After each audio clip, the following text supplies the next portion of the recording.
Mein Name ist Berenice Boxler, ich bin Achtsamkeitstrainerin. Wir sind hier bei der Abtei zu Kliew am Naturpark Uhr am Norden von Lützeburg. Die Abtei wurde 1910 erbaut und rund um die Abtei an einem Busch kann man ganz fort spazieren gehen. Unser Körper ist immer an der Gegenwart. Unser Kopf, als Gedanken sind bis zu 50% von der Zeit ganz woanders. An der Vergangenheit, an der Zukunft, wir planen, wir bewerten, wir irren uns oder erinnern uns. Das nennt dann auch den Affengeist. Wir sprangen von engem Gedanken zum anderen, von enger Idee zu der anderen. Als Gehirn ist Geschichtenerzähler, das ist immens kreativ. Und wir machen unglaublich Sachen damit. Wir fliegen auf den Mond, und wir lernen für etwas und packen ein Examen oder wir schreiben Bücher. Es gibt just ein Problem. Wir verpassen das Leben, weil wir die ganze Zeit am Autopilot sind, weil wir nicht high sind. Weil das Leben findet high statt. Und weil wir nicht präsent sind, dann verpassen wir den Moment, wo wir können das richtig sagen oder machen.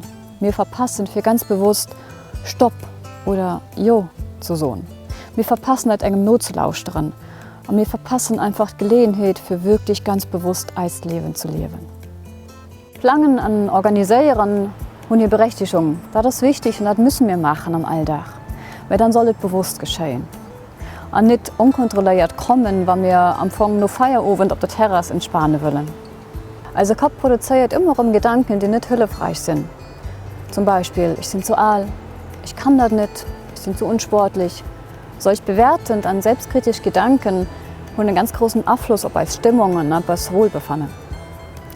Aber Gedanken sind just Gedanken. Und heinz so sind Gedanken auch einfach just Quatsch. Und just weil wir Gedanken haben, heißt das nicht, dass das wurscht ist. Wir sind viel mehr wie als Gedanken. Gedanken erkennen und sinnvoll mit ihnen umgehen, das muss ich lernen, zum Beispiel in einem Achtsamkeitskurs. Das geht nicht einfach so. Wenn wir können aufhängen mit der Frage, ist das hilfreich? Die Gedanken, die ich gerade habe, ist die hilfreich? Ist das wurscht? Kann ich das wirklich nicht? Und das ist also so, dass wir dich lang über das nächste Problem als Gedanke machen und auch Sachen immer rum an den Kopf kommen, die wir schon kennen. Und das ist dann wirklich nicht hilfreich. Wie der Körper an als Sinneserfahrungen immer in der Gegenwart sind, können wir als ganz bewusst selber aus den Gedanken rausholen und an den Körper kommen als Aufmerksamkeit auf das lenken, was lo gerade high ist. Und dadurch kommen wir raus aus dem Denken, Organisieren, Planen. Am Bauch sind keine Gedanken. High, wo der Körper ist, so ist Leben. Und das ist besonders hilfreich, wenn wir wirklich wollen, präsent sind für etwas, was gerade immens schön ist, für einen Mensch, der vor uns steht, oder wenn wir etwas anschlafen wollen. Gefühle sind Emotionen, die wir am Körper spüren können.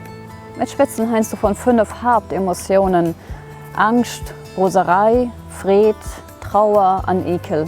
Und da gibt es noch einen ganz Rutsch von Differenzierungen wie Genuss, Enttäuschung, Frustration, Langeweile und so weiter. Emotionen gibt es am Gesamtpaket. Wir können als nicht die angenehm raussichern und die unangenehm einfach unterdrücken. Menschsein heißt, dass wir immer angenehm und unangenehme Emotionen spüren und erleben werden. Im Deutschen gibt es den schönen Spruch: Gefühle sind da, um gefühlt zu werden. Dafür heißt es Gefühl, Gefühle. Irre oder Roserei spürt man vielleicht am Bauch oder auch an den Armen, Schultern, so eine Ausspannung oder so eine Energie. Freude ist vielleicht am Herzbereich, am Gesicht. Traurigkeit ist dachs am Hals und am Brustraum, die sich zusammenzieht und engt. Wenn wir Emotionen zulassen und als Gefühle am Körper spüren können, dann können sie sich ablesen. Mit der Hilfe von der Achtsamkeitspraxis kann ich lernen, die angenehmen Gefühle, das was schön ist, wirklich zuzulassen, zu spüren und zu genießen und dann gehen zu lassen.